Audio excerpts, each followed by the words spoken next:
Yeah. Well, hello and welcome back to the Three Neighbors. So I'm Kevin. I've got my man Dave and my man Vic here with me today. So today we're going to talk about marijuana and the criminalization of marijuana and what that looks like.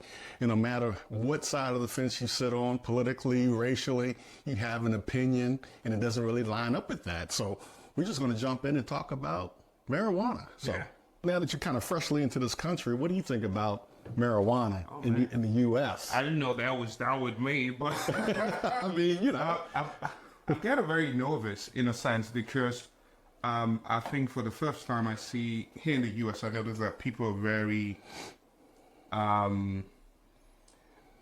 It's not something that is criminalized, right? Compared to maybe other parts of the world.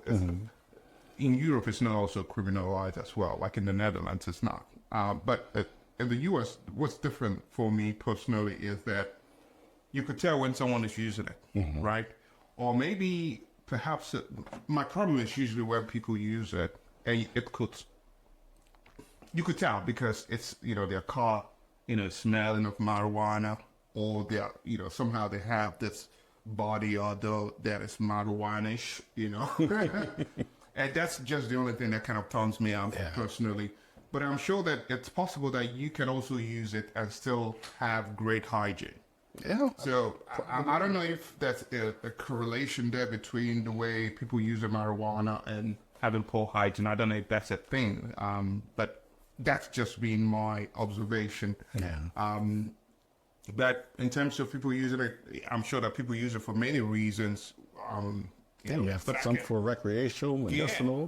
I don't know why people use it personally. I don't even know what it tastes like or what it does to the body, But I'm not saying that I'm a saint to anything, but people use it for all sorts of reasons. Just that I haven't had that experience, so kind of a novice. I'm just commenting from a surface level. How I perceive people that I've seen they use it. I feel like that's some kind of hygiene problem that comes with, maybe it's just the person, and not necessarily the drug itself. So that makes sense. Well, Dave, I know in your past law enforcement career, I know you've had all kind of interactions with people. You probably arrested folks for marijuana, simple possession. Yeah, so back here, obviously it's changed over the past couple of decades. It's changed rapidly, in fact. So it was criminalized back in the early 2000s when I was policing. And now it's decriminalized where it's like a civil penalty here. Right. They haven't totally legalized it yet. Me personally, I'm okay with it. I make the joke all the time. I never went to a domestic dispute where somebody was high and beating up their wives or husbands or whatever, where alcohol it was. Totally opposite. Yeah. So of course, I've done it. I think most people have at least experimented with it, and it affects people different. We all have a different chemical makeup, if you will, and I didn't really care for it. Me personally. Now I know it has, like an Adderall, it has opposite effects on certain people. I think you would be surprised if you knew how many people actually did it. Because there's another component of it that was not covered. So you talked about the smell and stuff, and it's kind of like being a cigarette smoker or something. It has a distinct smell. But there's also the edible side of it. Where you ingest that and you not smoke it. And I think that's the big thing now with the medicinal portion of it. You don't want to have somebody in their 60s and 70s using it for cancer or MS or whatever else, over there blazing up a bomb. So they'll take the THC, and I'm all in favor of something that helps people become better and more efficient. I'm not one of those that's like legalize everything, because you could say it's a gateway drug. Maybe it is, maybe it isn't. I haven't experienced that. The difference is it's not a dependent drug like heroin, crack, and all this other stuff where but yet it's still categorized as a Schedule 1 in this country. Is it? Yeah. Okay. Yeah. Federally. Right. Yeah. So I mean, you know, in Colorado, as soon as you land, in Yeah, oh, Denver, absolutely. It's like everybody, you can smell it. It's in the air. It's in the air. I think we're going. And also in the ATL. We'll go to that federally. Yeah. And that's why you'll notice when you go to these stores, it's all cash because the federal government still has control over that, and the states allow it. So, Which I would like to see a federal decriminalization of marijuana, even before the states. I mean, the states by states, I mean, you know, every state is different. Some states are more liberal with it. There's still some on the fence between what's criminal, what's not, the possession amount. It's just, it's too much to keep up with. but let me ask you this: in the opening, you mentioned the racial side of that. Yeah. So I'm curious to kind of hear your input on that. I mean, I think it's a pretty known fact that, you know, 4 times of incarceration rate is amongst African American when it comes to marijuana. Is it because they consume it or because they sell? No. It's just because that's, you know, I don't know exactly the reason why, but I mean, I guess we can kind of guess from an arrest rate. Typically, it's African Americans that get arrested and convicted for marijuana, where the usage is still the same. You know, between whites and blacks, we all use it about the same. Okay. It's very interesting to find like a stats that show the usage rate really, because if it's more for the African American. No, the usage is equal. Everything I've read, it's equal. I mean, it crosses all racial lines. So why would someone, this is me being a novice, right? I haven't tasted marijuana in my life for, actually I haven't even seen what it looks like up close. So you could say I'm kind of green and naive in a way. No pun intended. No pun intended. Yeah, but so I'll ask a question. Yeah. So why do people take it though? I mean, I think back to what Dave was saying earlier. I mean, you have medicinal uses, and this, you know, affects the body differently. It relaxes you, and you know, some people think it increases your creativity. You know, a lot of jazz writers say they use it, they smoke it for years, I mean, decades, to get that creative juices flowing. I don't know. I think it's an individual reason, basically. So how does it do that? Is there like something in the brain that it kind of, I don't know much about it, that it kind of, what it's... Well, just I think too, maybe you can relate it to alcohol, where it has that relaxing effect, and maybe it's per use, maybe less expensive. I don't know. I don't know about, yeah. I don't know what the going price for it is today, but yeah, it's a popular hit. The biggest concern now, I think, for a lot of people is, you know, trust your dealer, and that's why I'm a fan of legalizing it and having regulations on safe places. That's the to get benefit. it. Yeah. So again, let's relate it to alcohol just really quick. If I go to a distillery that's homemade in the woods, I don't know what I'm getting. Exactly. But when I go to our local alcohol store, I know it's sealed, it's controlled, and all that. So with fentanyl being a big issue now, I agree. and that having the possibility of getting laced, and then I don't like fentanyl overdoses. I can't stand that saying, because it's not overdose. These people are being poisoned. Yeah. They're being poisoned. They think they're taking an Adderall or a Percocet or smoking a blunt, and that's somebody's laced that yeah. with fentanyl. So for your everyday person, you got people out there who are doctors, nurses, firefighters, accountants, electricians. All these people are doing it.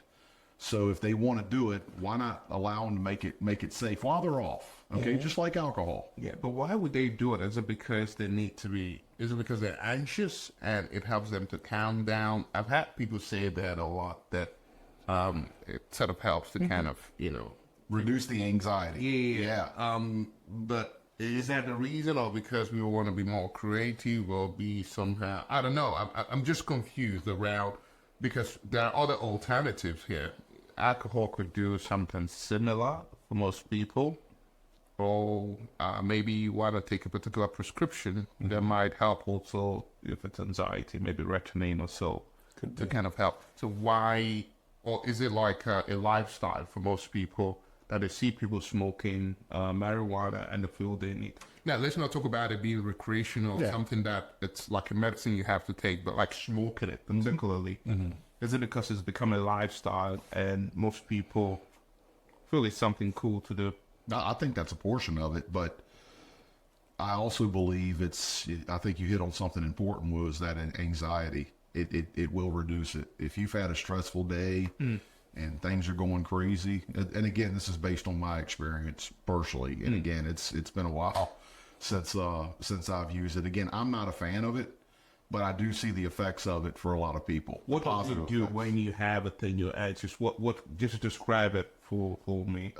For me, it was target fixation. So like if I started thinking about a pillow, I would start just like trying to understand the thread counts and the patterns, and I wasn't able to multitask as much. Right. So I think to Kevin's point when he talked about the jazz singers and the writers, that's probably what happened with them. And again, that's me. We're all made up differently, and we all respond to those drugs differently. Yeah, I would agree. I think if you surveyed the reason why people take them, I think you'd have a vast, variety of reasons that people, choose to do it. Like you said, to relieve anxiety, to, spruce up creativity. Right.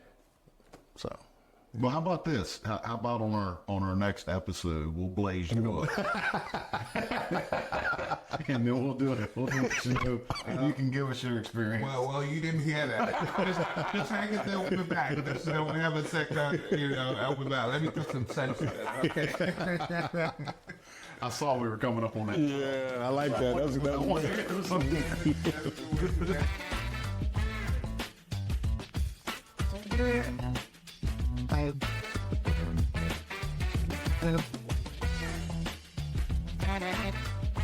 I think you're talking to an expert. Though.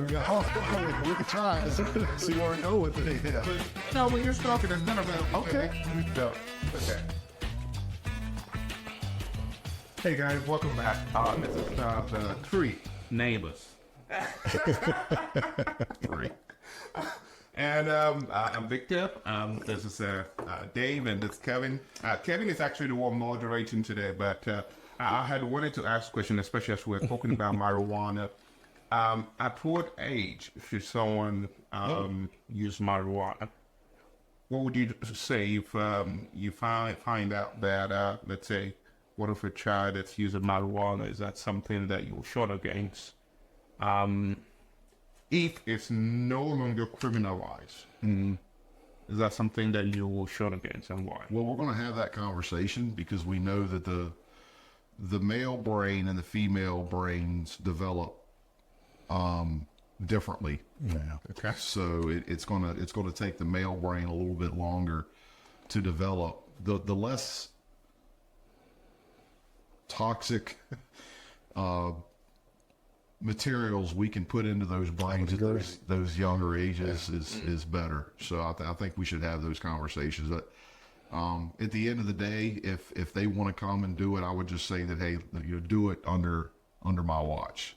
Yeah. That's not possible. What's that? That wouldn't be possible for a kid to, if they want to. I think some people would. It's the same thing with alcohol. If somebody wants to experiment with alcohol, the parents would allow that. But is it the same thing, experimenting with marijuana? I get a sense of wanting your child to try alcohol because, well, all his or her friends are trying it, and this is the safe space. If you want to drink, this is a dozen of it. You knock yourself out. I mean, to each their own. Is that like the same? How do you know? That's not my parental strategy. Is to have my kids experiment these things with me. Yeah. There'll be plenty of time to do that. I'll tell them the benefits and the dangers in it, and I'll teach them and then let them make their own decisions. But I'm not going to sit down with my 18, 20-year-old child and say, let's light up.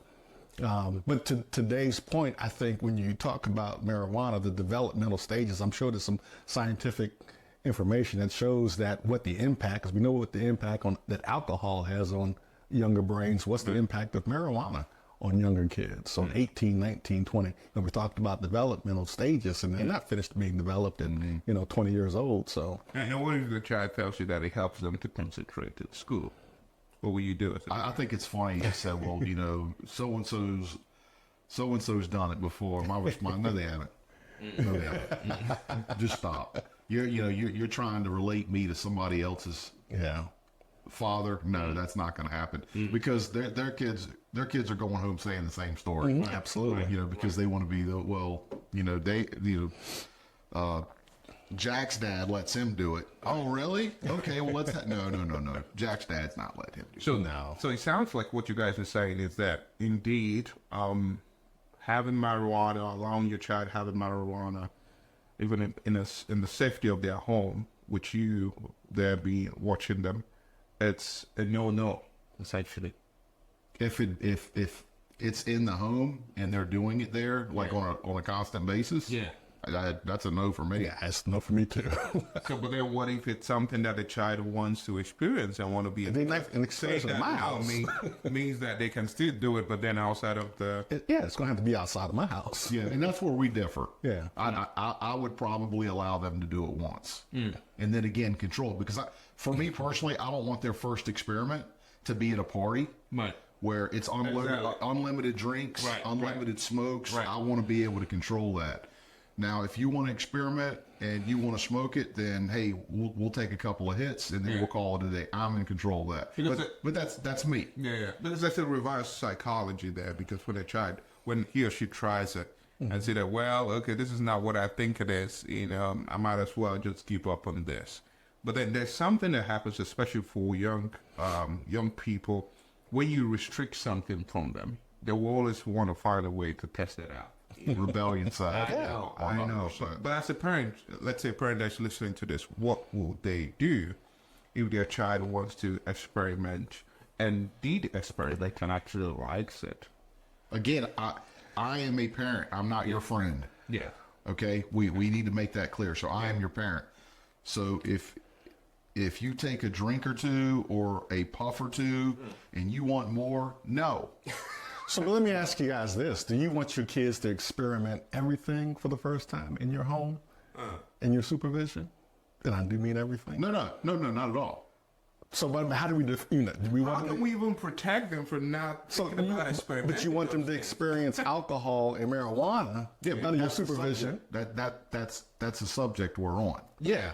But also, I'm just asking. I'm going a whole different direction. I also want to be there when they're riding their bikes for the first time. right. And helping and coaching them along. Yeah. And I think that's the part of growing up and being that parent. Right. There's going to be some no-nos, some crawl. If my child comes home and says, "Hey, I want to experiment with heroin," Right. okay, no. Why are you even coming to me like that? Right. But if I have that conversation of heroin can be deadly, Yeah. versus alcohol and marijuana, it's a little bit different for me. No, I don't want my kids to come home and take their boyfriend, my daughter to take her boyfriend up to her room and experience sex while I'm downstairs. No, that's a whole different story. But for today, the subject is marijuana. This is what we're talking on. I appreciate you rolling off in that segue because it does make you think. Yeah. At what point, I guess, would you draw the line? Because I'm thinking about a parent that's watching this and thinking, I'm having this challenge with my child, and how can I help them? And the child have tried this and really enjoys it, and tells the parent that I actually like this. It helps me to be creative. It helps me to manage my anxiety, whatever that's going on. How would a parent deal with that? Given the fact now in society, most societies or in most states in the U.S., it's decriminalized. So is it because of the stigma that comes from taking it? Or could it be other things? It's like you talked about riding bike. It's not safe either way, wanting to see your child learn how to ride a bike. I'm not saying it's the same thing, but also there's a danger that comes from that, Shooting a gun. Do I want them to experience that? Exactly. Out by themselves. I want them to educate them and then roll through that. So that's just another example. But I appreciate Kevin being so upfront about that, just putting that out. So what are some areas, like where does that go?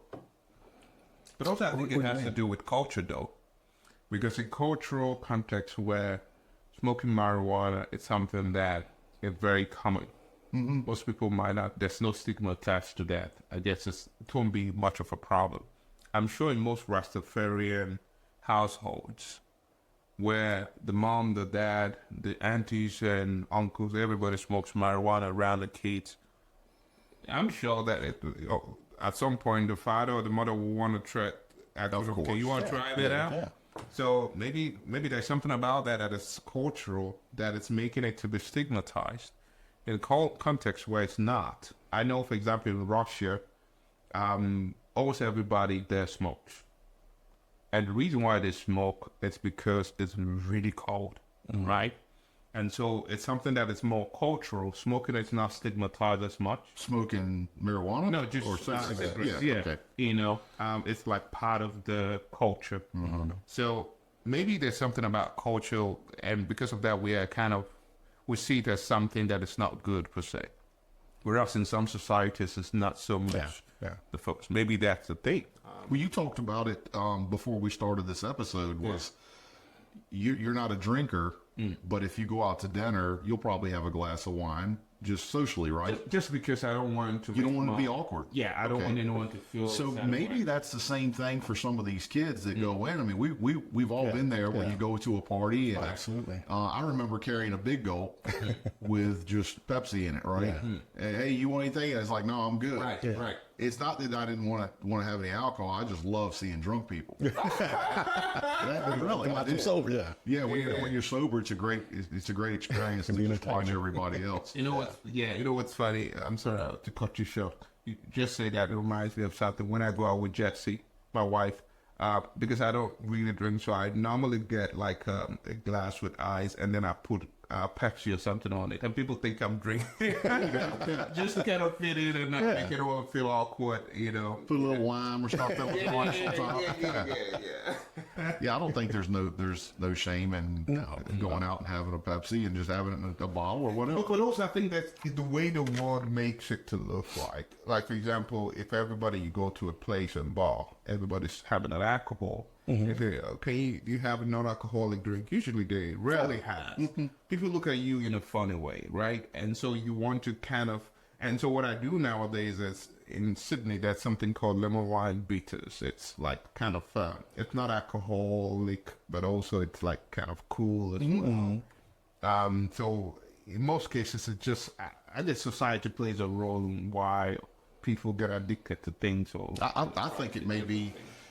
I think it may be perception too, from both sides. You're thinking people looking at you like you're straight. Are they really? Are they doing? I don't know. Wait, if I want to go in there and if I want to sit at a bar with my two friends, and you guys are you're having a beer, you're having a glass of wine, and I've got a glass of water. Yeah, I don't feel out of place. I don't think that you're being snobbish though.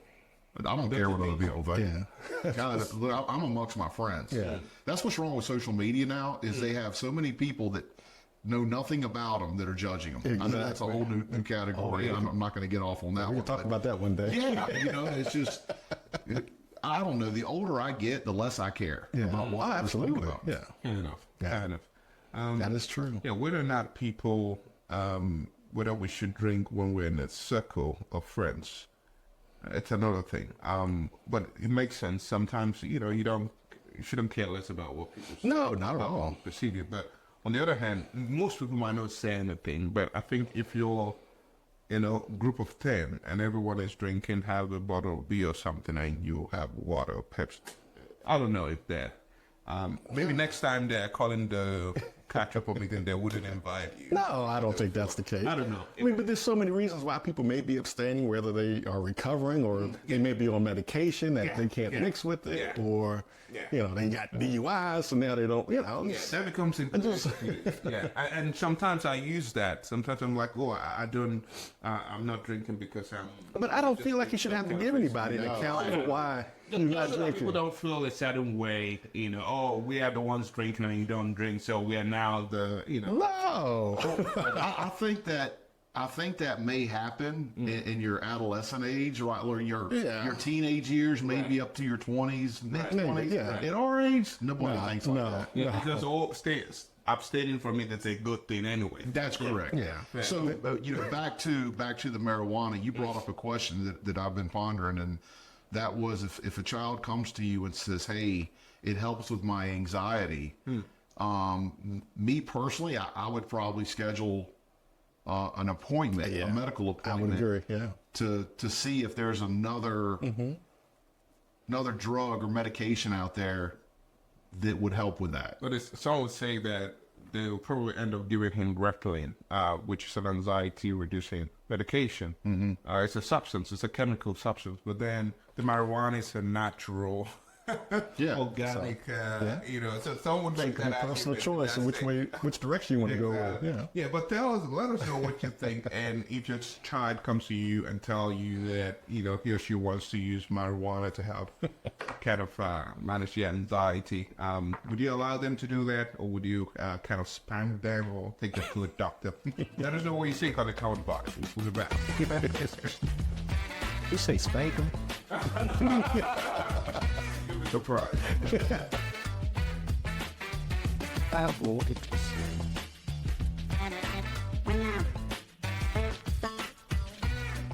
Yeah, it's the picture of it. All right, you think start? All right, welcome back to the Three Neighbors. It's my friend Kevin on the end, Vic here in the middle, and I'm Dave. And before the break, we were talking about marijuana, and we kind of did a little pivotal shift to alcohol and the social anxiety maybe around that in various settings. Then Vic started talking about Ritalin a little bit, and there's a lot of children I know on that for anxiety, ADHD, and there's some other ones. I'm not experienced on that. You brought it up, so I'd like to hear your thoughts on your experience with it. Not doing it, not doing it, but I wasn't expecting to get that question. Ritalin, go. Yeah, Ritalin. I've never been on it, but I know. no, I'm not saying you are. Yeah, I know that when I was doing my, I think undergraduate test. So we're gonna have to cut a whole lot of that out, right? A lot of what? A lot of what we just started, because you just like Deer the headlights. Yeah, that's part of it. you want to be like, man, I was an asshole. No, I was just surprised that the question was coming to me. But so I think I had some friends that was actually using it, and they were using it because they were not doing well in school. And I had this guy Sydney. He would often, like, he had serious issues, and he would often take the pill because he wasn't doing well in school, and he wasn't really sure what was going on with his life as well. So he would always go to the doctor for prescription, because that's how most of the students will, once you request for it because you're not concentrating to do your studies and all that, most doctors will, give you the prescription. So that's as far as I know of the medication, But in most cases, most students and kids use it. Okay, With anxiety. yeah. So we talked about marijuana being that natural herb, and then Ritalin. I don't know if it's synthetic or what. It probably is. Is do you guys know if that's addictive? Ritalin? I don't know. I think it would be. Personally, from my friend that was using it, it got to the point where he would always request for it. He couldn't see himself performing or doing anything without it. So I guess that's my question now. Is we talked about something that's totally legal because you're getting it with a prescription, and something else that's maybe not illegal but decriminalized. There's a difference there. Yeah, absolutely. So then it's natural. Kevin, I'll just kind of kick this over to you. Sure. If you had one of your children, one of your daughters that was going through anxiety, and you found that marijuana was an option for one of those, for one of your daughters, and then knowing that something like Ritalin was extremely addictive and that was a long-term solution, like, how would you handle that? No, absolutely. I think, if marijuana, you have the CBD and you have the THC side of it. I mean, the CBD meaning it doesn't have that, the high effect.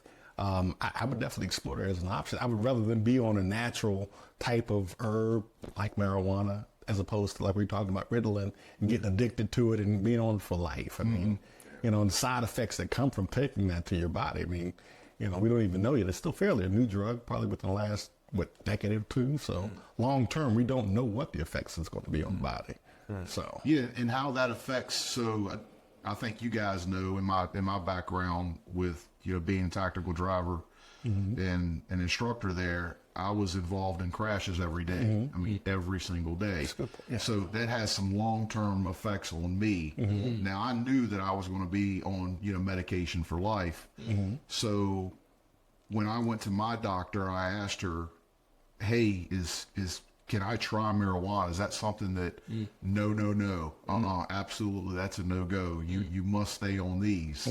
So they stayed away from that, and I've got to do random drug tests and all that other good stuff to make sure I'm not on. First of all, they want to make sure that the drugs that they prescribed are in my system, and then the drugs they didn't prescribe aren't in my system. Right. So if I go in there and let's say I pop hot for marijuana, I'm terminated from the program altogether.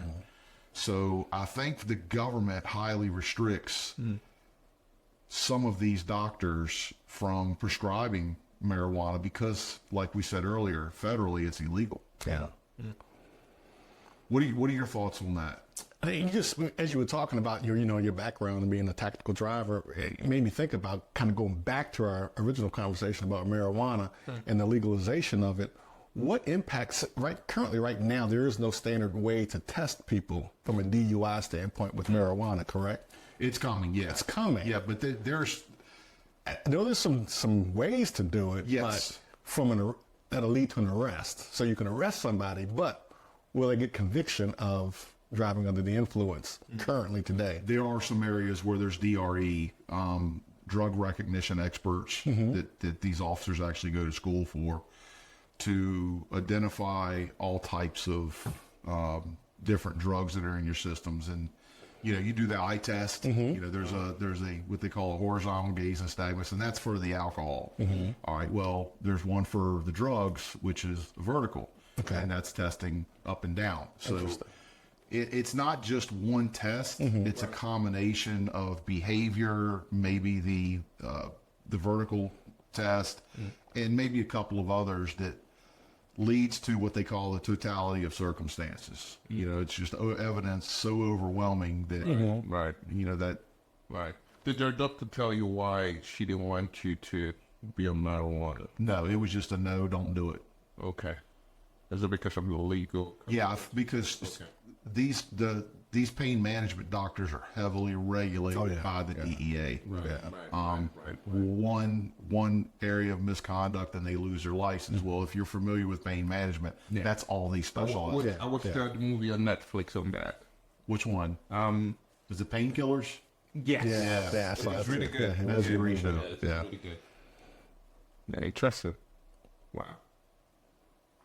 But I'm also one of those people that say, once you turn 18, you can do with your body what you want to do. Like, I think if you want to do, let's say, heroin, you should be able to do heroin. I don't say legalize it, but the problem I have with that is that leads to other crimes.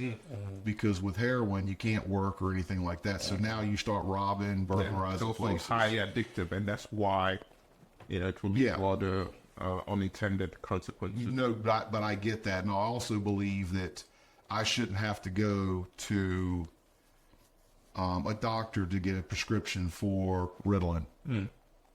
I should be able to get that. Now, I still think you should have to go to a pharmacist, and they can track how many I buy, just like they do with Sudafed. Okay, but I shouldn't have to go to a doctor if I need medication for pain. We're already doing it with Advil and Tylenol and all that. Right. But that's not addictive. Yeah. Look, I understand that. We could argue this a whole bunch of ways, but that's just the libertarian side of me that's coming out, because I less government's better for me. Right. You know what's funny? Those days in school, what some of the students were doing it, even those that didn't need it, would actually go get it and sell it on campus. Because for those that overuse it, when they finish their dosage, the prescription, they actually want to buy from those because they know if they go back to the doctor. They get some more. But there's always going to be a black market. Yeah, for everything. Yeah. Do. But let's say 21. That's the age that you can buy alcohol now. yeah. So, yeah, I mean, I just think you should be able to go to a pharmacy and do it. Matter of fact, if in Mexico, Yeah. the doctor just says, "Hey, you've got this," and you're like, "Can I get a prescription?" What? No. Go to the pharmacist. I don't know anything about drugs. So you go to the pharmacist with what. A piece of paper that says what you have, and the pharmacist, who is an expert in all types of drugs, they go to school for like 8-10 years over that. Okay, we're going to give you this, this, and this. What are you taking? What are, because they want to make sure there's no interactions with it. So yeah, that's an interesting place, and I think they have it squared away there. Wow. I would say Now, so. thinking about substance abuse, I often come back to the question, or I often think about these things. What will lead a young person to end up needing these things, at least whether it's to cope with whatever. Now, in your case, given the fact that you are in a tactical driving training field, it makes sense because you're always exposed to potential crashes, right? And of course, that over time can accumulate to some kind of PTSD, unintended one that, triggers something that you want to numb that or manage that to some degree. That's understandable. But then a child that is just 15, 16, 14, 13, thinking about using these substances, whether it's Ritalin, whether it's marijuana, whether it's alcohol, whether it's whatever, cocaine, whatever it is, to numb whatever that's going on. What is usually the cause of it? Is that, oftentimes some would say it's pain, the anxiety has a source, or whether it's depression. Is it something that is happening in the household? Or is it something that's happening in the society? Is it a bit of both? Is this something neurological that can be accounted for? Imagine a child from a decent family where the mom and the father is there. All of a sudden wakes up, 13-year-old, wanting to take marijuana, wanting to smoke substance, to calm their depression, anxiety. I'm like, what? And where's that coming from? Like, I think there's one thing that supersedes them all. what's that? Curiosity. I was going to say experimental. Yeah, That's right. That was the word that was in my head as you were But talking. then it's as a result of what I see outside, essentially. Yeah, and then the fact that social media has compounded that, because now they're not getting. For those of you at home, we're not young. Maybe myself. Yeah, he's young. But when we went to school, we were around a network of maybe 5 to 10 friends. Yeah. Now with social media, it's thousands. Okay, so now they've got people they've never met that are like, hey, this person's doing marijuana. This person's doing marijuana. So it looks like everybody's doing marijuana with me. So I think that curiosity. That's a good point. Plays a lot into what we're seeing now with an increase of quote unquote dependency. Hi. Is there a way parents can manage and contain that curiosity? I think so. I mean, number one, limit social media, like he was just talking about. I mean, just the amassed amount of people that you're exposed to through social media. Like you said, you only had 5 or 10 friends, 300 kids in your school, small communities. You really didn't see anything outside of that. Right. Now you're seeing people all over the world that you now call your friends, or they're influencers. So they influence you. It sounds like the next topic that we're going to cover on this channel is social media, especially as we look at the impact on our kids, our young people, even on families and communities. It's a great topic. So I think we might not have the bandwidth to kind of explore that in depth now, but we'll put a pause for today, and we'll talk to you next time. But this is the Three Neighbors. I'm Victor, and this is Kevin. This is Kevin. This is Dave. I lose it because sometimes I feel like that. These people, they have the same kind of kindred spirit. But it's been wonderful talking to you today about substance abuse, marijuana, alcohol, whatever it is that most people are using to numb their pain. But do you have any last word for our viewers before we head out? No, we look forward to seeing you next week. If you have any questions or comments, throw them in that section. And look, there's just 3 of us, so a lot of times we're going to be missing out on a lot of things. So if if there's something you feel is important to this dialogue that we missed, throw them in the comments, and we'll be happy to circle back and explore those on a later episode. Yep. Looking forward to next week. Yeah. And social media. Let's go. I like it. Let's do it. Hey, Take care. This is a 3 neighbors. Not a 3. 3.